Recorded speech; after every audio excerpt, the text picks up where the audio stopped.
Um, what I'm here for. I'm actually not sure how to start this video. Still trying to figure it out. But I know this video is a little bit more on a personal level.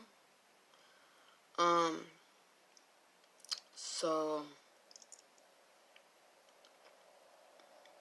yeah, it's just a little story of mine of who I am, where I'm from, and how I am as a person to, you know, growing up and learning how to be who I am today at the age of 32, soon to be 33, of course, you know, so, yeah, so I'm Shorty, for all those who didn't know. I am currently 32, like I just said. I was born in Chicago, Illinois, but at the moment I reside in New York State. So yeah, my point to this video is that just here telling you about my story and the fact that I was born HIV positive. My mother contracted it through drugs. You know, she was a user. Sorry, give me a second. I have no idea what's going on with these airplanes lately. I have no idea. It's been going like this probably for about a couple days or something. But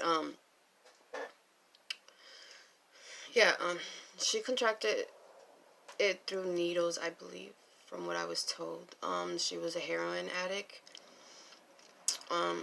She also did other things I'm not exactly sure of. I can't say because I can't speak for others from what they know. I only know what I know and from what I've been told. When she found out she was positive for AIDS, because by the time they found out she was already full-blown and it was too late, unfortunately. She was actually pregnant with me during those moments when she found out. When she tested positive, they had no choice but to test my father.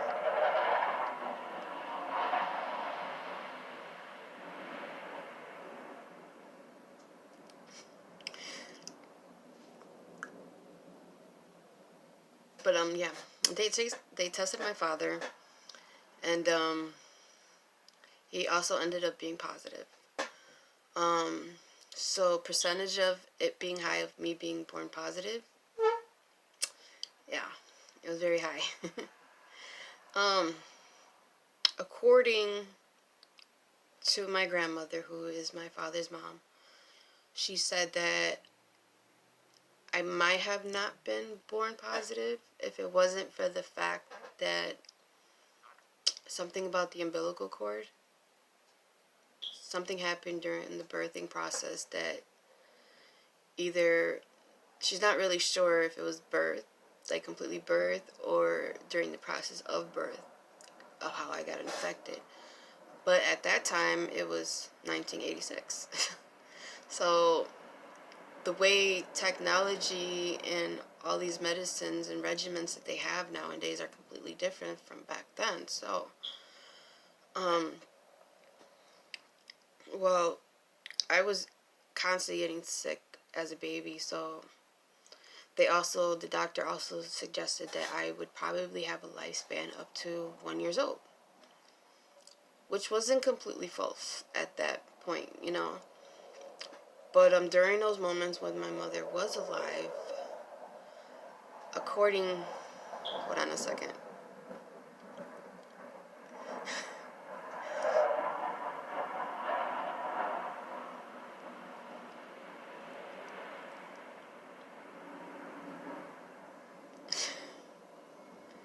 But according to the information I've gotten, my parents decided to ask my grandmother, which was my father's mom, to take me in and to care for me since my mother didn't have many months to go. First of all, their first reaction was rejection because of the fact that they knew that the doctors had said that my lifespan would be up to 1 year old. Can't blame them. I don't. So I don't think anyone else should. To endure that type of sacrifice and dedication, and then have to have the motivation to care for a child who was born positive, especially at that time, it was hard, imaginably hard, especially for grandparents who are non-speaking English as well. Like, they spoke English, but it wasn't completely all the way good, and their knowledge was still, the way it was. But also, they also suffered a fact of losing a child due to gang violence of shooting. And they knew what it was to lose a child. And to adopt me as their own child, on top of me being their grandchild. Can you imagine that type of pain having to deal with? You know that you're taking in this child as a baby and bringing them in, knowing the fact that not only you're caring for this child, but you may have to be preparing for their burial. That's a lot to endure. That is a lot. And it's a sacrifice that not many are willing to do. Well, since they rejected, I guess something about, I ended up being with my other grandmother, but things didn't turn out well with that either, and I got sent to, I guess, an orphanage or something out there in Illinois, in Chicago, and they were preparing me to ship me off somewhere else. Not exactly sure where. No one really gave me total information on that. So, when they did, and my father knew that they were going to be shipping me off soon, and on the last day of the day, basically they had one last day to come and get me, or I was gone. So my dad ran to his parents and begged them again to take me in, and luckily they decided to change their minds, and they ran and got me in time. And I couldn't be more blessed.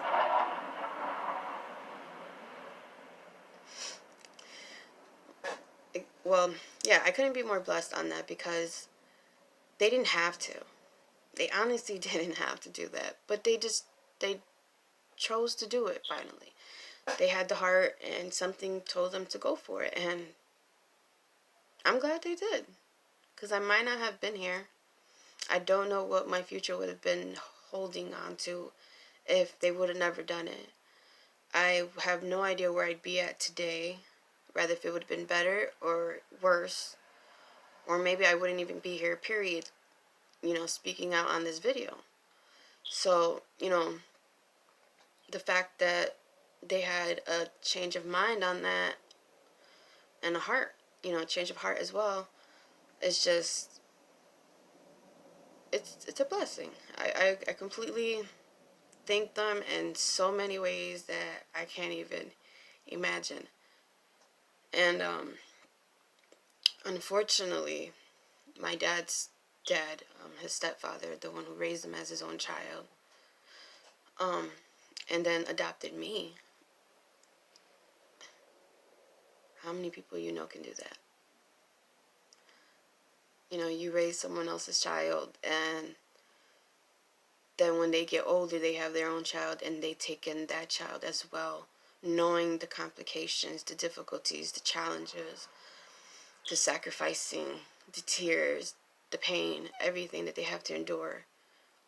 But yet he made that sacrifice for me as well, just like he did to my father. And he was the best father I can think of. He might have had his flaws. He had a lot of flaws while I was growing up. I seen them all. They were from good to bad. But with all of that, I wouldn't change the fact that he was an amazing father. He might have been not an amazing father to everyone, but he did his best with how he could, in my perspective. I can't speak for my siblings, but from all of our views, he was dad. That's how he was. He was dad, and he was just he was just him.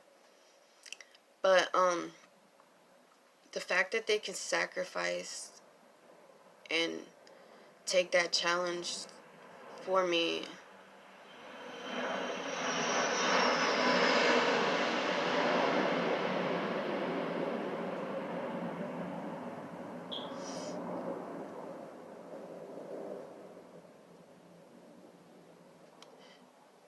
and take that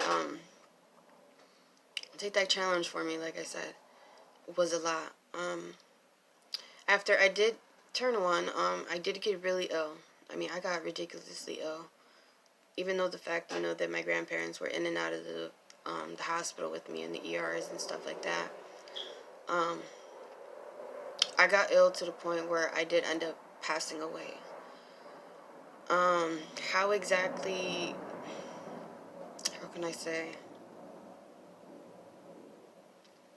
How exactly I came back, not entirely sure. I do know that I was told that when they pronounced me dead, they took all the machines out, and pretty much from there, it's pretty much over with. My dad was going through a lot. My biological father, at that moment, he was going through a lot because my mother had passed away already when I was about 6 months old.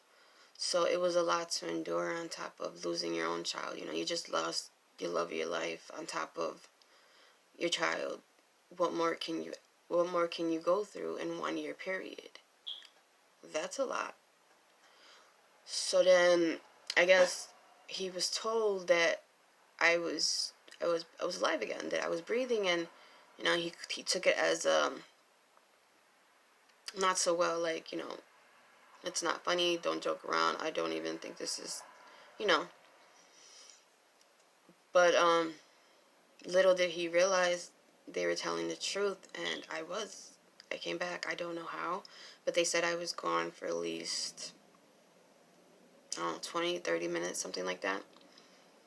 I have no idea why, but I'm glad that I was strong enough to still withhold, even though I was pronounced dead at that moment. It's a little mind-blowing to go through that and still realize that, because in my view, like, I had no idea that had happened because I was a baby, so obviously I probably don't remember that at all.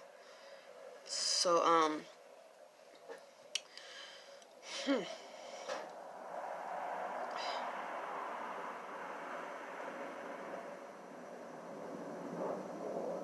these plans are ridiculous.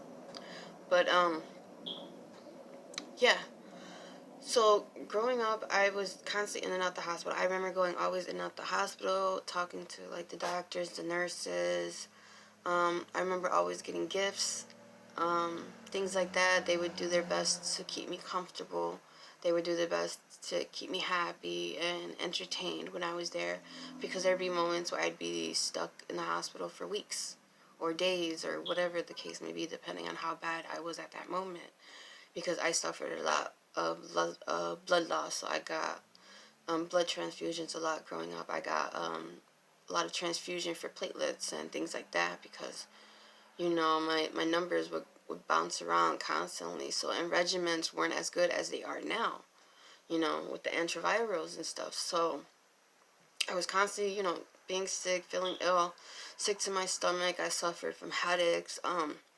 Ended up getting glasses at the age of 7 because of how bad the light was hurting my eyes and things like that. And I also suffered from my liver, so that was also an issue with me growing up. But even though I was suffering from my liver, And I made that known to the doctors that I had issues with it and I was having symptoms and stuff. But because they did tests and stuff back then, when I would complain, they said that, you know, all tests came out normal and things were okay. But deep down inside, I knew something was wrong and I couldn't figure it out. Like, at all. I really couldn't figure it out. My mom couldn't figure it out.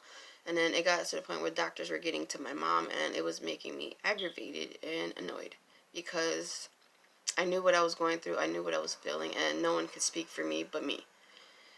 But in their heads, how do I say it? In their heads, I was trying to make excuses to get out of school, and that wasn't the case at all. I was always very blunt about what I wanted, when I wanted, and how I wanted it. So if I didn't want to go to school, my mom would just tell me, okay, that's fine.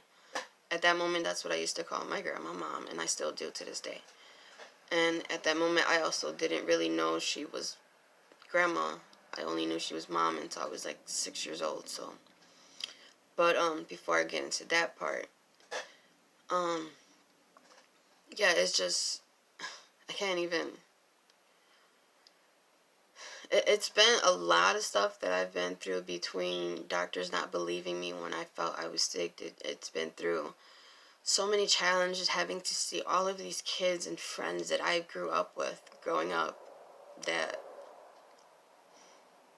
I can't even explain, because I've had to literally go to so many funerals growing up.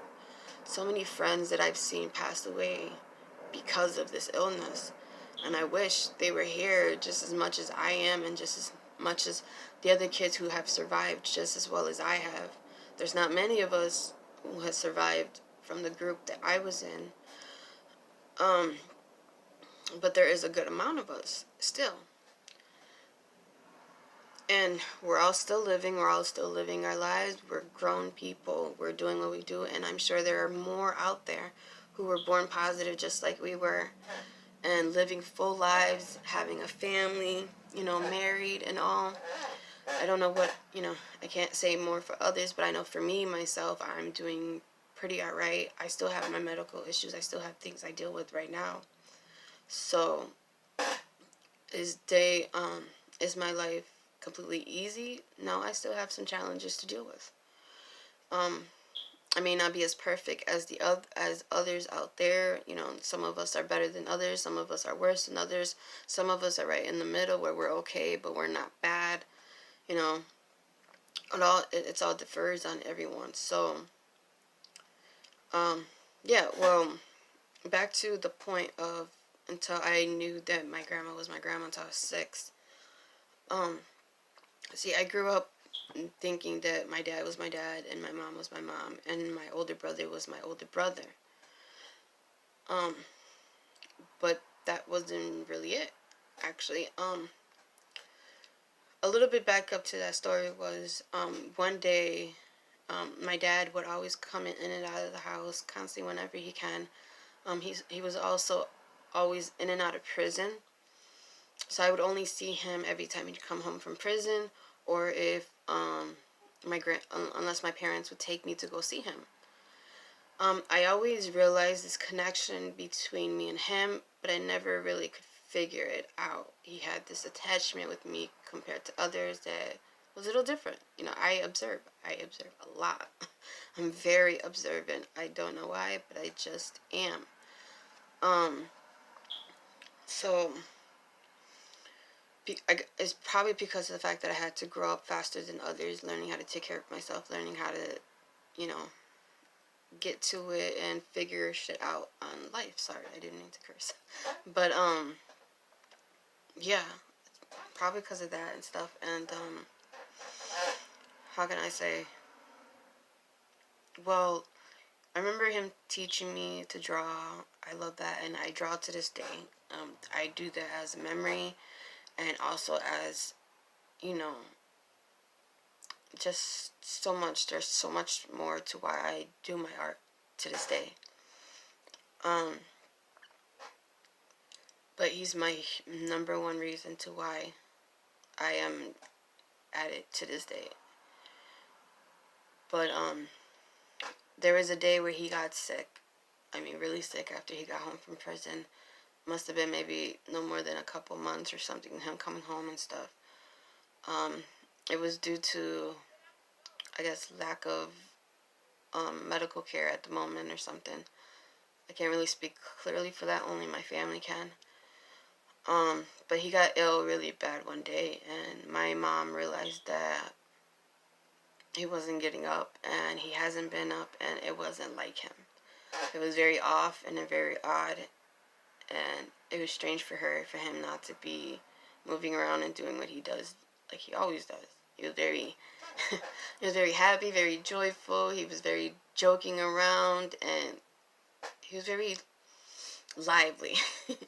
Like he said, a very happy, lively person, even though he had his downs, and he probably kept that to himself. I'm not sure how open he was with that. With others, I wouldn't know. But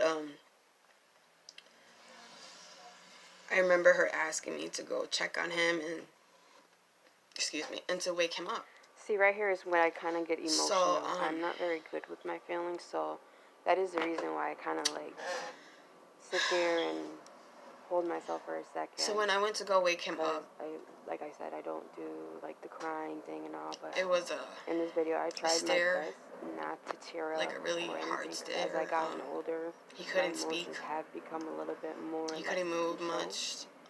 So he was soiled. Yeah. And so much more. And I ran back to my mom and I told her what was the situation, and she had told me to go run and go get him. Go get my dad. But my dad was down the block. I was 6 years old at this time, about 6.5 years old. My birthday was 2 months away, and so was his. Our birthdays are not too far apart, mine's and my dad's, or should I say my brother at that time, because at that time I only thought of him as my older brother, and that was the only thing I knew. I had no idea he was my father at that moment. So, I ran to go get Dad. I ran to go get my dad, and we ran back. We called the ambulance. I remember the people coming into the house, checking on him, getting his vitals, getting all that stuff done. And I remember also them helping him walk all the way downstairs because they couldn't bring the stretcher up because of how our stairs were curved and stuff like that. So they had to help him go downstairs in order to get into the stretcher because of how our hallway was formed at that moment. When they took him to the hospital, we all got in the car and we went straight to the hospital where he was at. He got admitted and he ended up having all of these machines on him. I could still remember everything. He had all these machines on him, but he couldn't speak. He couldn't do anything but stare.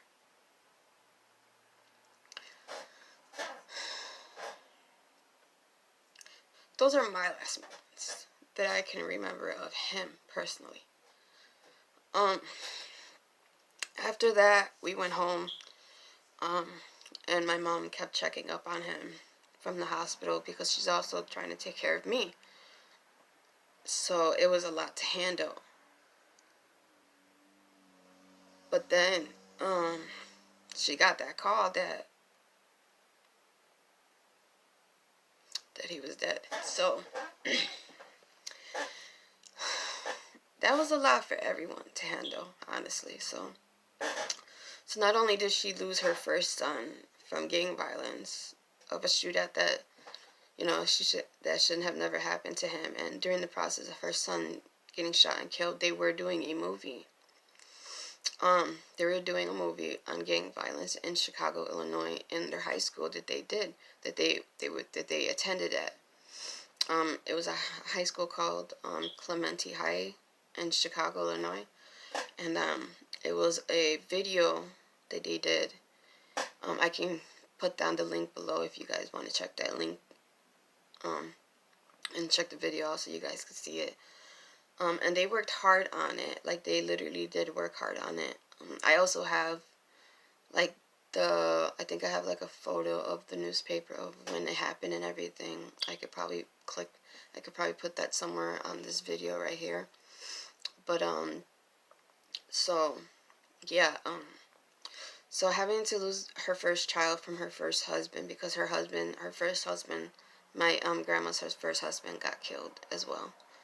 So my grandfather was killed, my biological grandfather. So having to have her husband and her child being killed, on top of the fact that now her second child from her first marriage is also gone. You know, those were the only two boys she had from that marriage, and one girl. So my aunt's sister, I call her sister. She's my big sister. I don't see her any different than that. I always say that I have one aunt because of how I was raised. So I don't see those other ones as you know, aunts or uncles at all. I see them as brothers and sisters, and that's it. That's just how it works for me. But I do know the difference, and I do know that in reality that's what it is. But she's still living to this day. She is full of energy. she she is her. But yeah, the burial was just a lot to deal with.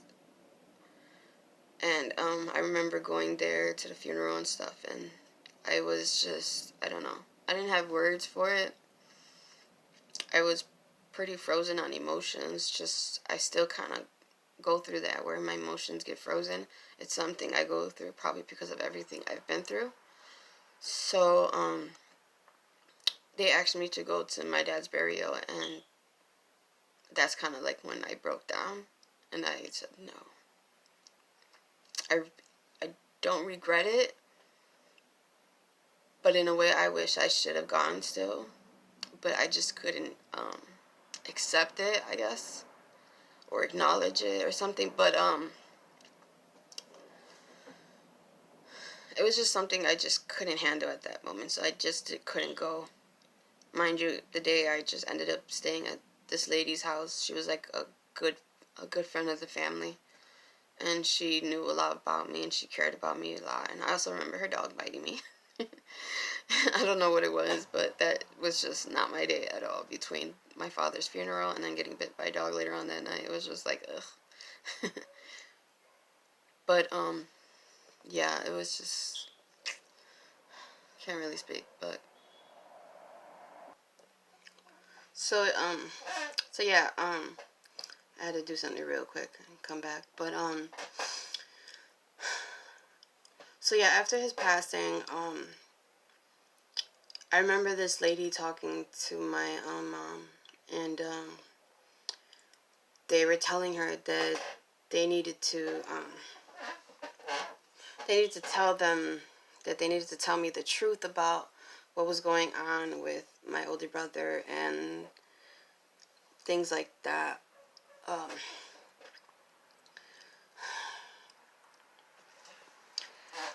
And I remember her saying that she wasn't ready to tell me, and it just wasn't time, and they didn't feel like that I was mentally capable of understanding what was going on.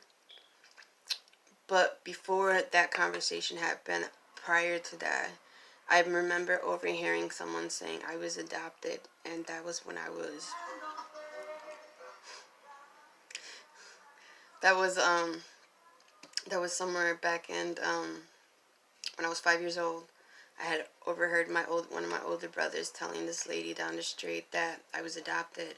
I didn't mean to overhear, but I had pretty good hearing back then. So I asked my mom one day when hold on a second.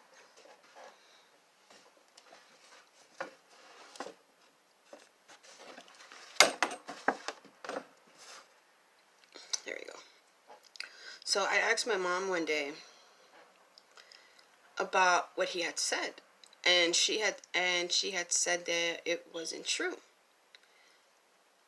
So it's not typical for a 5-year-old to say what I had said, and what I had said at that moment was, if it's true, then it doesn't change how I feel or how I view you.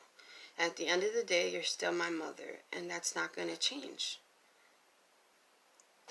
You're probably wondering, where does a 5-year-old learn to speak like that to their to their parent?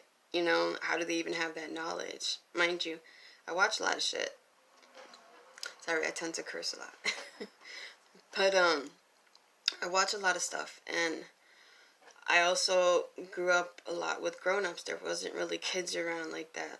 The only kids that there were around were my cousins. But even with that, you know, we still grew up a lot around the adults, you know, them doing what they do. So I also learned a lot from my mom growing up as well. So, and there was this show that I don't know if you guys remember. As a Hispanic family, we all know their moms love watching novelas, just like our abuelas and, you know, titis and uncles and whatnot. So I remember this. I think I was like about 4 or 5 years old when I saw this show. So it was a novela called Luz Clarita. I believe Luz Clarita, and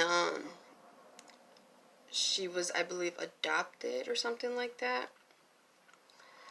But I had there was an episode. I'm not really sure if it was that novela precisely, but I remember there was an episode where she had told him that, you know, rather if she was or not, it wouldn't change her opinion on them, that they were still her parents and she was gonna love them regardless. And I guess maybe that's where I caught it from. But yeah, like I said, I really kind of had somewhat of ideas by the time that this conversation happened. But yeah, this lady said that my grandma needed to tell me what was going on and stuff, and like I said, she wasn't ready. And she said, what about the deal that we had, that we'd wait until she was old enough? And they said that they had specifically told her that that deal was off. Like, come on now. The deal was off because my dad passed away, and as long as he was gone, the deal was no longer valid. So, because the deal was no longer valid, sorry about that. But because the deal was no longer valid, they had no option but to tell me the truth. She didn't think a 6-year-old can process that, but I did. When they told me that I was adopted and that my mom wasn't my mom, she was my grandma, I kind of already knew something was up. So but the shocker about that was when they told me, and your brother who died wasn't your brother. And I was like, what? What are you talking about? My brother wasn't my brother. Like, no, he wasn't your brother. They were telling me he's not your brother, he's your dad. I'm like, hold up, what? I'm like so dumbfounded and mind blown. I had at the same time, I'm like, at the same time in my head, I'm like, this makes absolute sense. Like, it really does make a lot of sense. So the only thing I was upset about was the fact that, you know, I would have loved the fact to call him dad, and I never got that chance to, and that's okay. At least, you know, I know now, I acknowledge it and stuff like that. But yeah, I'm gonna cut this video a little short. If you guys want to know more on my life story, on all of this stuff that I've been through, I can probably add more and probably answer questions. Like, I could probably, you know, grab a few questions from everyone and then make a video on that and try to answer everyone's questions on what they think or what they're curious or whatever, you know. I'm willing to do anything, you know, ask questions, I'll respond with another video, and I'll give you more details on whatever you want to know. I can even give you details on that liver issue that I also said I had. But at the end of the day, my point is, you know, being HIV isn't the end of the world. So I'm living proof of that, and there are other living proofs of that also. We are a lot of people, but there are a lot of people out there still. There may not be millions of us, but there are enough of us out there still living who were born this way, who didn't ask for this life. God gave us this life. So because God gave us this life, now it's our time to acknowledge it to the world and let them know that it is what it is, you know. It's not the end of the world. Live your lives. Get married. Have kids. Do what you gotta do. Stay protected. Take your regimens. Take your antivirals. Go to your checkups constantly. Make sure you always stay undetectable.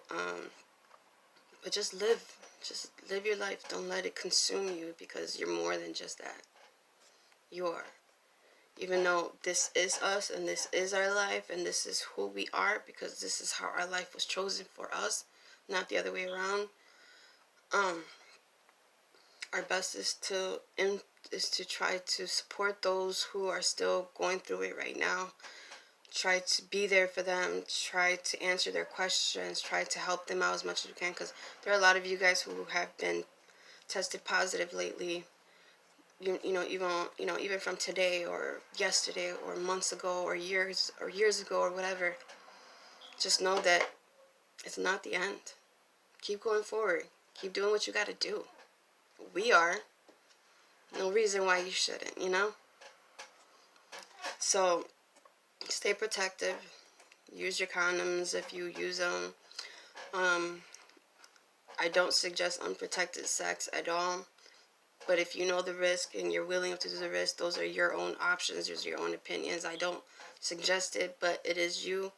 I personally have my own, opinions on how I do things. So, but live your life, stay blessed, and I will try to make another video of this sooner or later. But yeah, like I said, I'm living proof. I'm 32 years old. I'm about to be 33 in October, and I'm doing well. So, bye guys.